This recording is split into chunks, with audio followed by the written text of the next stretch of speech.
Praise the lord. మీకు అందరికి కూడా నా హృదయపూర్వక వందనాలు చెల్లిస్తున్నాను. ఈ శుభదినాన్న ఈ ఆదివారపు ఆరాధనలో మనం ఈ విధంగా కలవడానికి ప్రభు మనకి ఇచ్చినటువంటి సమయాన్ని బట్టి దేవాతి దేవునికి వందనాలు చెల్లిస్తూ మీకు అందరికి కూడా నా హృదయపూర్వక వందనాలు చెల్లిస్తున్నాను. నాతో మాట్లాడు ప్రభువా, నీవే మాట్లాడుమయ్యా, నాతో మాట్లాడు ప్రభువా, నీవే మాట్లాడుమయ్యా, నాతో మాట్లాడు ప్రభువా, నీవే మాట్లాడుమయ్యా. నీవు పలికితే నాకు మేలయా, నీవు పలికితే నాకు మేలయా, నీ దర్శనమే చాలు యేసయ్యా, నీ దర్శనమే నాకు మేలయా. నాతో మాట్లాడు ప్రభువా, నీవే మాట్లాడుమయ్యా. నీ వాక్యమే నన్ను బ్రతికించేది, నా బాధలలో నెమ్మదినిచ్చేది. నీ వాక్యమే నన్ను బ్రతికించేది, నా బాధలలో నెమ్మదినిచ్చేది. నీవు పలికితే నాకు మేలయ్యా, నీవు పలికితే మాకు మేలయ్యా, నీ దర్శనమే చాలు యేసయ్యా, నీ దర్శనమే నాకు మేలయ్యా. నాతో మాట్లాడు ప్రభువా, నీవే మాట్లాడుమయ్యా. Praise the lord. గత వారంలో ప్రియులారా, లూకా సువార్త 12వ అధ్యాయము 24వ వచనం నుంచి కాకుల సంగతి విచారించి చూడుడి, కాకుల సంగతి విచారించి చూడుడి. ప్రారంభ దినాల్లో నోవాహు విడిచినటువంటి కాకుని గురించి మనం ధ్యానించాం. రెండవదిగా దేవుని మాటను అంగీకరించి లోబడినటువంటి మంచి కాకుని గురించి మనం ధ్యానించాం. దేవుని యొక్క మాట తూచా తప్పకుండా ప్రభువు మాటకు లోబడి ఉదయమున సాయంత్రమున చక్కటి పరిశుద్ధమైనటువంటి ఆహారమును తీసుకుని వచ్చి దైవ జనుణ్ణి పోషించినటువంటి ఆ యొక్క కాకి యొక్క గుణ లక్షణాల గురించి మనం ధ్యానించాం. క్రీస్తునందు నా ప్రియమైన దేవుని బిడ్డలారా, కెరీతు వాగు దగ్గర ఉన్నటువంటి ఏలియా ఆ వాగు నీళ్లు ఎండిపోవడం చేత తిరిగి మరలా దేవుడు ప్రత్యక్షమై ఆయన ఇక 1వ రాజులు 17వ అధ్యాయము 8వ వచనం, అంతటా యెహోవా కతడు ప్రత్యక్షమయ్యేలాగు సెలవిచ్చాను, నీవు సీదోను పట్టణపు సంబంధమైన సారెపతను ఊరికి పోయి అచ్చట ఉండుము, నిన్ను పోషించుటకు అచ్చటనున్న ఒక విధవరాలికి నేను సెలవిచ్చితిని.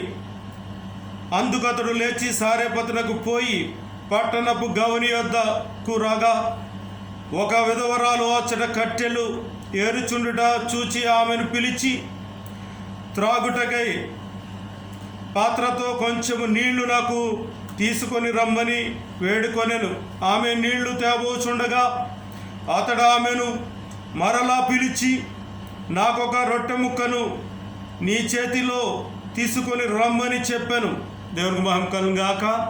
ఈ యొక్క వచనాలు నేను వివరిస్తూ ఉండగా 15వ వచనం వరకు కూడా కొన్ని చక్కటి వచనాల్ని మీతోనే మాట్లాడాలని ఆశపడుతూ ఉన్నాను. గమనించండి, కాకుల సంగతి విచారణ చేసి చూడుడి. ఇక్కడ మనం చూసినట్లయితే ఈ సారెపతలో ఉన్నటువంటి ఒక విధవరాలని ప్రభు చూపిస్తున్నాడు ఏలియా గారికి. నువ్వు సారెపతను ఊరికి నువ్వు వెళ్ళు, అక్కడ ఒక స్త్రీ ఉంది, ఆమె నిన్ను పోషించుటకు అధికారము ఇవ్వబడ్డాది. ఎలా ఇచ్చాడు ఆయన? కానీ ఏలియా మరొక మాట ఏమీ ఆయన ప్రశ్నించలేదు. కానీ చెప్పిన మాట ప్రకారంగా కెరీతు వాగును విడిచిపెట్టి సారెపతునకు ఆయన వెళ్ళినప్పుడు ఆ యొక్క గ్రామంలో అడుగుపెట్టిన వెంటనే అక్కడ ఉన్నటువంటి అడవిలో ఆమె, గమనించండి, ఆ యొక్క విధవరాలు, ఆ దీనురాలు, ఆమె కట్టెలు కొడుతున్నట్లుగా మనం చూస్తూ ఉన్నాం.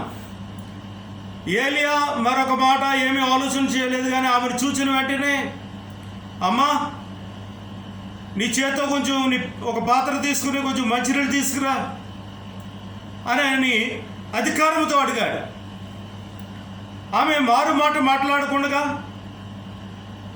ఈ కరువు కాలంలో, ఈ విపత్తు దినములో దేశమంతటి మీదకి కరువు వచ్చింది. నీళ్లు లేని పరిస్థితి, ఆహారం లేని పరిస్థితి. ఈ పరిస్థితుల్లో దిగంబరుడిగా ఉన్నటువంటి ఈయన ఎవరో తెలియదు, ఈరోజు నన్ను నీళ్ళేమని అడుగుతున్నాడు అనే ఆలోచన కూడా ఆమె చేసుకోకుండా ఆమె దగ్గర ఉన్నటువంటి యొక్క కొండలో నుంచి నీళ్లు తీసుకురావడానికి వెళితే ఆ యొక్క నీళ్లు తీసుకొస్తున్నటువంటి ఆమెను చూచి మరలా అంటున్నాడు, ఇదిగో అమ్మా, అదే చేత్తో, ఒక చేత్తో గ్లాస్ పట్టుకున్నావు కాబట్టి మరొక చేత్తో చిన్న రొట్టె ముక్క తీసుకురా అమ్మా, నాకు ఆకలేస్తుంది. చూడండి, చాలా విచిత్రమైనటువంటి సంభాషణ. ఇక్కడ ఒక స్త్రీని మనకు చూపిస్తున్నాడు దేవుడు. ఈ స్త్రీని నిలవబెట్టి మనకు నేర్పించాలనుకున్నటువంటి పాఠం ఏంటో మనకి గమనించండి. ఆయన అనుకుంటున్నటువంటి యొక్క సారాంశం ఏంటో మనం కొంచెం మనసు పెట్టి ఆలోచన చేస్తే, మానవ రూపంలో ఉన్నటువంటి కాకి, గమనించండి, ఇక్కడ ఈ మానవ కాకిని చూపిస్తున్నాడు. ఈ దైవజనుడు, అమ్మ కొంచెం నీళ్లు కొంచెం రొట్టె ముక్క తీసుకురా అంటే ఆమె అంటుంది, అయ్యా దైవజనుడా, నేను చూస్తే దైవజనుడిలా ఉన్నావు, నేను చూస్తే ఆకలితో ఉన్నట్టుగా ఉన్నావు, దాహంతో ఉన్నట్టుగా ఉన్నావు, కానీ నీకు తెలుసో తెలీదో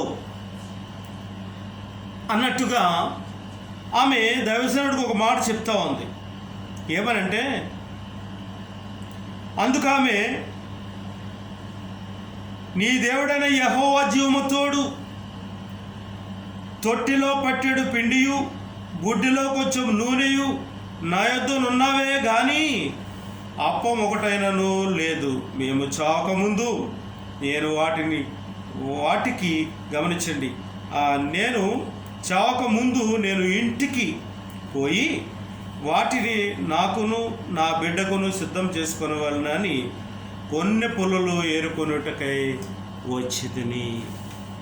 దైవజనుడితో ఆమె ఒక వాస్తవాన్ని చెప్తుంది.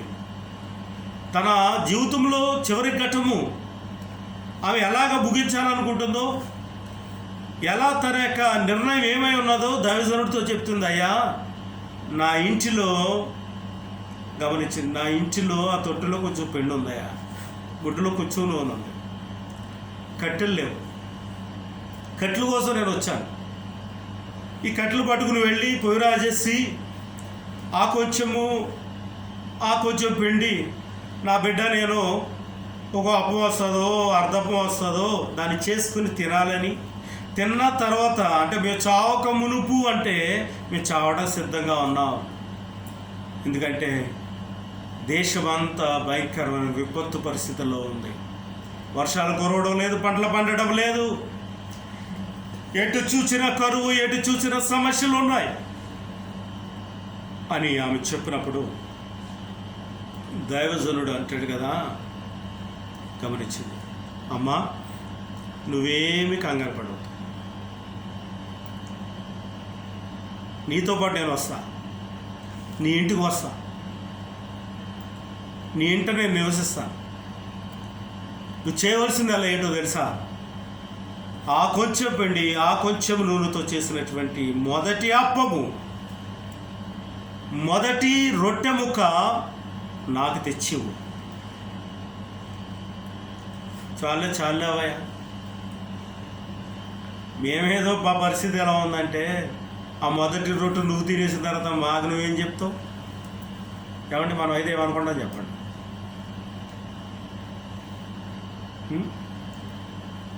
ఏమన్నా ఒకసారి వాస్తవాలు చెప్తూ ఉన్నాను.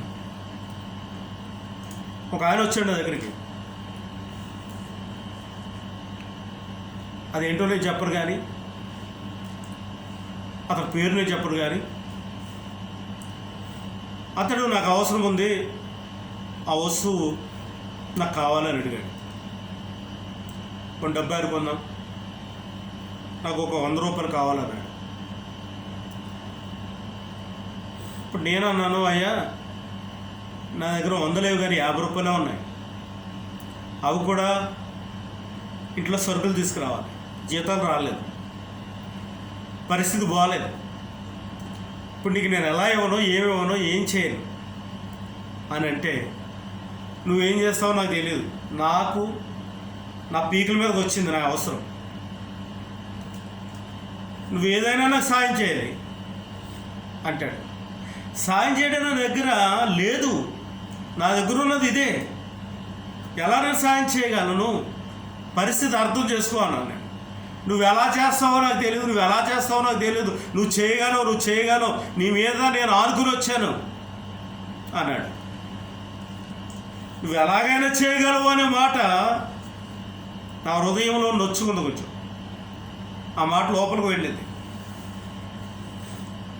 సరే నేను అన్నాను కదా, సరే అని చెప్పి నువ్వు ఇక్కడ నిలబడని చెప్పి ఇంట్లోకి వెళ్ళి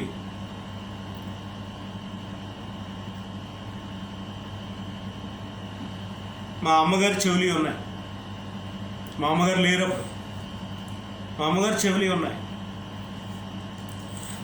ఆ చెవులు పట్టుకుని వచ్చే బంగారం ఇది పెట్టుకుని వెళ్ళి నీకు ఎంత కావాలో గోల్డ్ తాకడ పెట్టుకుని ఈ డబ్బులు వచ్చిన తర్వాత నాకు ఇచ్చే, నీ అవసరం తెచ్చుకో, ఎంత కావాలో అంత తీసుకో, ఎంత వస్తే అంత తీసుకో, కానీ వస్తువు మాత్రం తిరిగి నాకు ఇచ్చే అన్న.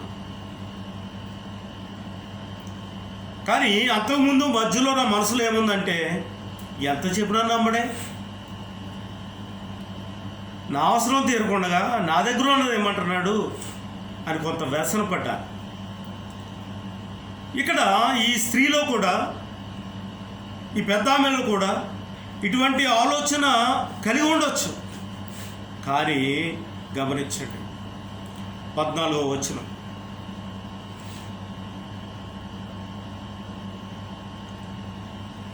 భూమి మీద యెహోవా వర్షము కురిపించే వరకు ఆ తొట్టిలో ఉన్న పిండి తక్కువ కాదు.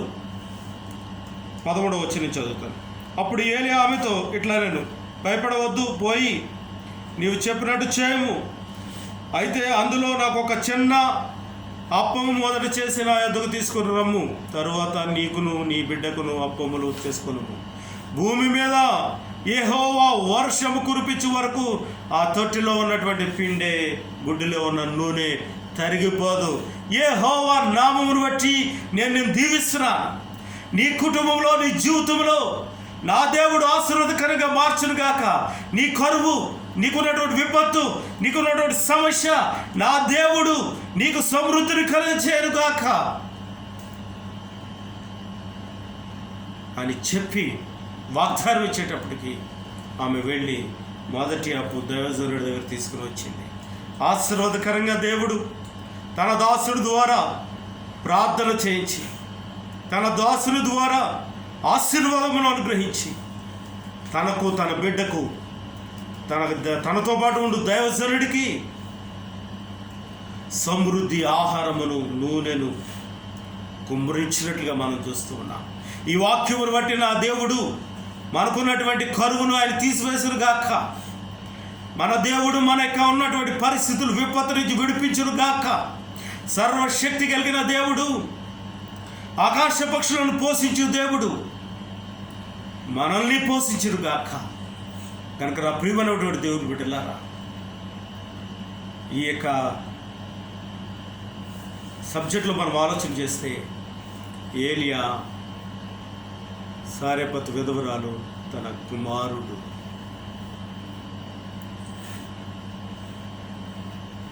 వారి ముగ్గురు మధ్య నిలిచినటువంటి యేసు క్రీస్తు. గమనించండి, 5 రొట్టెలు 3 చేపలు 5,000 మందికి పంచిన యేసయ్య సారేపతి అనే ఊరిలో దౌర్భాగ్య పరిస్థితిలో ఉన్నటువంటి ఆ యొక్క పెద్ద ఆమె కుటుంబంలో దైవజనుడి ద్వారా అద్భుతమును జరిగించినటువంటి దేవుడు. గమనించండి, 15వ వచనం చదువుతున్నాను. ఇశ్రాయేలు దేవుడని యెహోవా సెలవిస్తున్నాడు. అర్థమవుతుందండి? ఇశ్రాయేలు దేవుడైన యెహోవా సెలవిస్తున్నాడు. నేను అంతటా ఆమె వెళ్ళి ఏలియా చెప్పిన మాట చొప్పున చేయగా అతడు ఆమె ఇంటి వారు అనేక దినములు భోజనము చేయొచ్చు వచ్చాయి. ఏలియా. కాబట్టి నా ప్రియమైన దేవుని బిడ్డలారా, మన జీవితాలలో ఒక అద్భుతం జరగాలన్నా, మన జీవితాలలో ఒక మిరకల్ జరగాలన్నా, మన జీవితాలలో సూచక్రియలు జరగాలన్నా ప్రభువు మాటకు మనం లోబడాలి. లోబడిన సారేపతు కాకని మనం చూస్తా ఉన్నాం.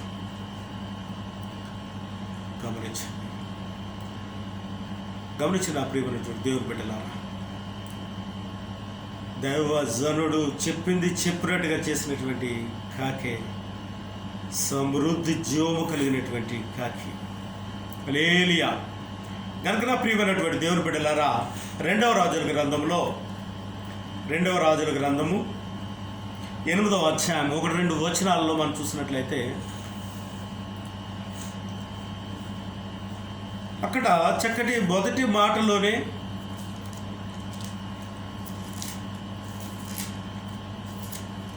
గొప్ప సత్యాన్ని, గొప్ప భక్తిని, గొప్ప విధేయతను చూపిస్తూ ఉంది ఇక్కడ లేఖనం. ఒకనాడు ఎలీషా తాను బ్రతికించిన బిడ్డకు తల్లి అయిన ఆమెను పిలిచి, యెహోవా కాలము రప్పింపబోచున్నాడు, క్షామము తొలగింపబడి క్షామము వచ్చే దినము రాబోతూ ఉంది గనక 7 సంవత్సరములు దేశంలో కరువు వస్తుంది. ఈ కరువు కాలంలో నీవు నన్ను ఆదరించిన విధానం బట్టి, దేవుని పట్ల నీకున్నటువంటి శ్రద్ధాభక్తులు బట్టి నా మాట విని ఈ 7 సంవత్సరాలు నీకు ఎక్కడ సురక్షితం ఉంటుందో ఆ ప్రదేశానికి నువ్వు వెళ్ళి, ఆ బంధువుల యొద్దకు నువ్వు వెళ్ళి అక్కడ నువ్వు నివసించు. 7 సంవత్సరాల కరువు కాలము తర్వాత నువ్వు తిరిగి రమ్ము అని చెప్పినప్పుడు ఆమె మారు మాట మాట్లాడకుండా తనయు, తన భర్తయు, తన బిడ్డయు, ఎలీషా బ్రతికించినటువంటి తన బిడ్డను తీసుకుని ఫిలిష్తీయుల దేశానికి వెళ్ళిపోయినట్లుగా మనం చూస్తా ఉన్నాం. దైవజనుని మాట విన్న కాకి, ఆపదను తప్పించుకున్న కాకి, కరువును తప్పించుకున్నటువంటి కాకి, ఆ ఉగ్రతను తప్పించుకున్నటువంటి సత్ప్రవర్తన కలిగినటువంటి కాకి, సార్వత్రిక సంఘానికి సాదృశ్యమైనటువంటి ఆ యొక్క స్త్రీ ఆయన మాటకు లోబడి మరి ఆ కరువును, ఆ క్షామ కాలము, ఆ విపత్తు నుంచి తప్పించుకున్నటువంటి స్త్రీ మనకు కనబడుతుందండి. ఈమె మంచి కాకి, దైవజనుడు చేర్చుకున్న కాకి, దేవుని చేర్చుకున్న కాకి, దేవుని బిడ్డలను చేర్చుకున్న కాకి, దేవుని బిడ్డలకు సమృద్ధి ఆహారం పెట్టిన కాకి, శ్రద్ధాభక్తులు కలిగిన కాకి ఆపద్దినమున ఆశ్రయము దొరుకుతుంది. దొరికిన కాకి. హల్లెలూయా. గమనించండి ఆ ప్రియమైనటువంటి దేవుని బిడ్డలారా, దైవజనుని మాట వింటే ఆశీర్వాదం, దేవుని సేవకుల మాట వింటే ఆశీర్వాదం. గమనించండి. అనగా నేను చెప్పేది ఏంటో తెలుసా? దేవుని మాట వింటేనే ఆశీర్వాదం, దేవునికి లోబడితేనే ఆశీర్వాదం. ఉగ్రత దినమున నువ్వు తప్పించబడతావు, ఉగ్రత దినమున మనం తప్పించబడతాం. కనుక నా ప్రియమైనటువంటి దేవుని బిడ్డలారా,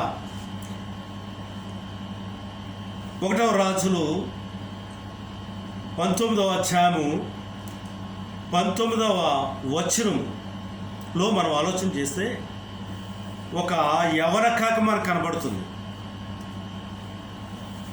యవన కాకి మనకు కనబడతా ఉంది. ఎవరో తెలుసా? ఒక వృద్ధాప్యం కలిగినటువంటి దైవజనుడు ఏలియా.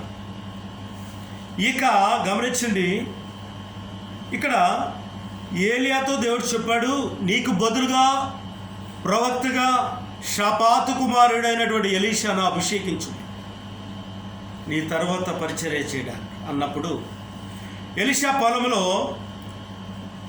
12 ఎడ్ల అరక దున్నుతా ఉన్నాడు. దున్నుతా ఉంటే ఏలియా గారు వెళ్ళి ఆయనతో ఏం మాట్లాడలేదు, తల మీద ఒలివ ఆయిల్ వేసి అభిషేకించాడు. యెహోవా నిన్ను ఏర్పాటు చేసుకుంటున్నాడు అని అభిషేకిస్తే వెంటనే ఆ యవనస్తుడు, నన్ను అడగకూడగా నువ్వు ఎందుకు ఇలా చేసావు, నేను ఇంకా లోకంలో తిరగాలి, ఎన్నో అనుభవించాలి, ఎన్నో అందాలు ఉన్నాయి, సుఖాలు ఉన్నాయి, నువ్వు ఎందుకు ఇలా చేసావని ఒక మాట కూడా ఆయన బదులు చెప్పలేదు. వెంటనే అన్నాడు, అయ్యా నేను నా తల్లిదండ్రులు ముద్దు పెట్టుకుని వస్తాను అని చెప్పి మాట వినిన యవన కాకిని గురించి మనం ధ్యానిస్తున్నాం. గమనించండి, ఏలియా మాటకు తూచా తప్పకుండా దేవునికి లోబడినటువంటి గొప్ప యవన కాకి హల్లెలూయా. అలా మనం ధ్యానించుకుంటూ వెళ్తే నా ప్రియమైనటువంటి దేవుని బిడ్డలారా, 2వ రాజులు 2వ అధ్యాయం 23వ వచనంలో మనం చూసినట్లయితే ఇక్కడ వృద్ధాప్యంలో ఉన్నటువంటి దైవజనుడు ఎరుకో పట్టణంలో వెళ్ళి అక్కడ ఉన్నటువంటి నీరును మధురంగా మార్చిన తర్వాత ఈయన బేతేలుకు వెళ్తున్నాడు. బేతేలుకు వెళ్ళాలి అంటే కొండ ఎక్కాలి. కొండ ఎక్కుతూ ఉన్నాడు. ఆ వృద్ధాప్యములో ఆయన కొండ ఎక్కుతూ వెళ్తూ ఉంటే ఇక్కడ గమనించండి, పని పాట లేకుండా పొద్దునే లేచి సాయంత్రం వరకు తిరుగుతూ ఉన్నటువంటి యొక్క యవనస్తులు, అల్లరి చిల్లరగా తిరిగే యవనస్తులు, పెద్దలంటే గౌరవం లేని యవనస్తులు, దేవుడు అంటే భయం లేనటువంటి యవనస్తులు, తల్లిదండ్రులు లోబడని యవనస్తులు, ఈ పిల్ల కాకులు ఏమండి యవనస్తులు అన్నాడు. కానీ ఇంచుమించుగా వీళ్ళు అందరూ పెద్దోళ్ళే. ఆ జనాలలో యవనస్తులు అంటే ఇంచుమించుగా 40 సంవత్సరాల వరకు యవనస్తులే. ఇక ఈ యవనస్తులు ఎక్కడి నుంచి వచ్చారో తెలియదు, కానీ బోడువాడ ఎక్కుపో అంటున్నారు. అంటే ఆయన గురువు అయినటువంటి ఏలియా ఆకాశం నాకు ఆహారం అవ్వడం వాళ్ళకి విన్నటువంటి వీరు ఈ వృద్ధాప్యంలో ఉన్నటువంటి ఈ ప్రవక్తతో అంటున్నారు, నీ గురువు ఏంటి అలా ఎగిరిపోయినట్లుగా నువ్వు కూడా ఎక్కుపో అని అపహాసిస్తున్నారట యవనస్తులు. ఏమండి అపహాసిస్తున్నారు దైవజనుడిని. ఇప్పుడు దైవజనుడికి కోపం వచ్చి యెహోవా నామమును బట్టి వారు శపించాడు, పిల్లకాకల్లారా మీరు ఎవరిని అపహాసిస్తున్నారు? దేవుడికి వ్యతిరేకంగానా? దేవుడి కొరకు బతకవలసినటువంటి మీ యవన జీవితాన్ని ఒక దైవజనుడిని అవమానిస్తున్నారు అన్నట్టుగా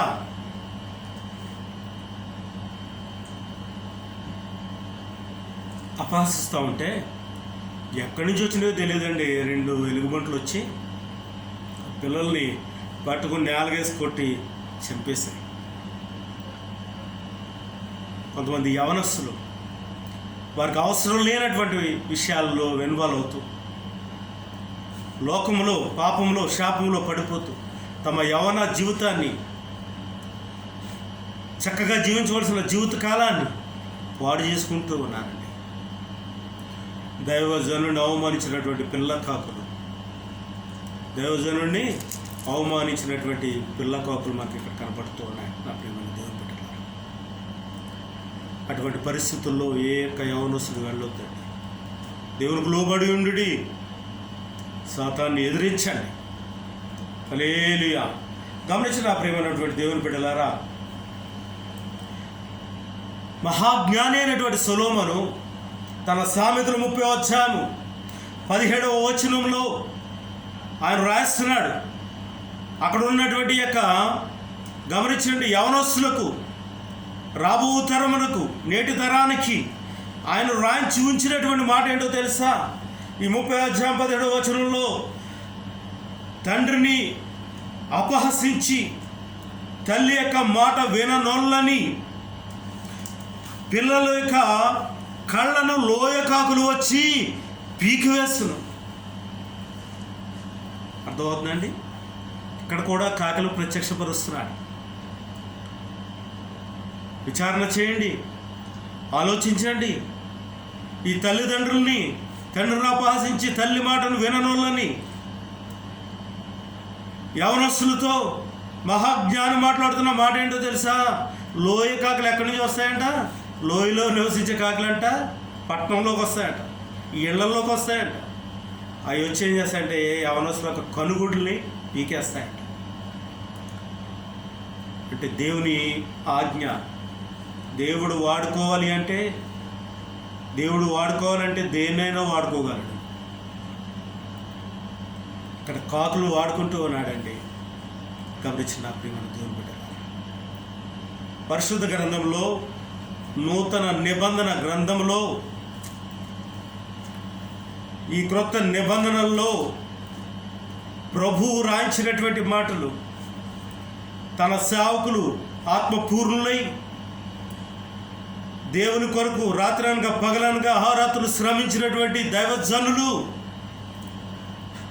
వారి అనుభవంలో నుంచి వారు సర్టిఫికెట్ ఇచ్చినటువంటి విశ్వాస సంబంధమైనటువంటి కాకుల గురించి, కాకుల మనస్తత్వము, మారిన బ్రతుకు కలిగినటువంటి కాకుల గురించి వారు సాక్ష్యం ఇచ్చారు.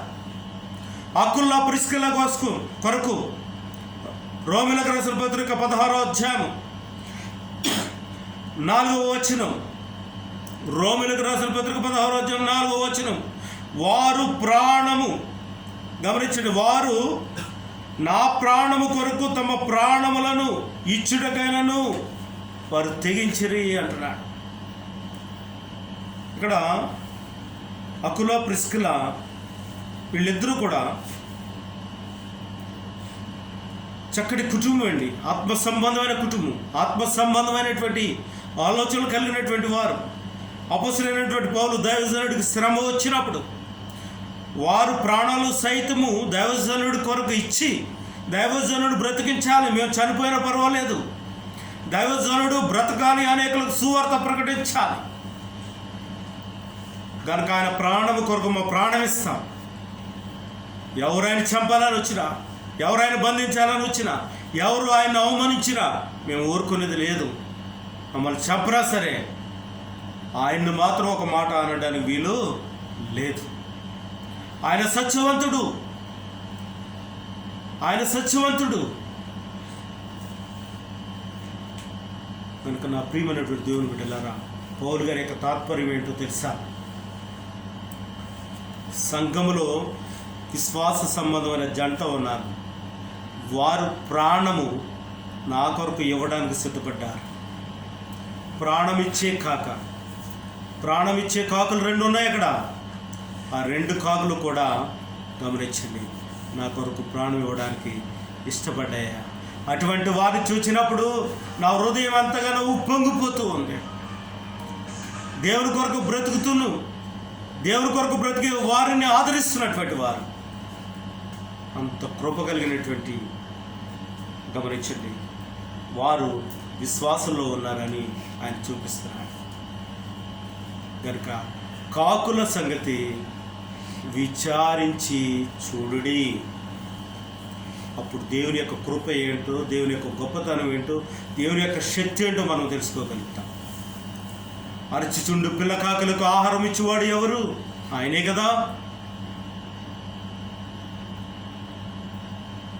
ఆహారం లేక అల్లాడుతున్నటువంటి పిల్ల కాకులకు ఆహారం పెట్టినవాడు ఆయనే కదా, ఆదరించేవాడు ఆయనే కదా. నిన్ను కాపాడువాడు కురకడు, నిద్రపోడు.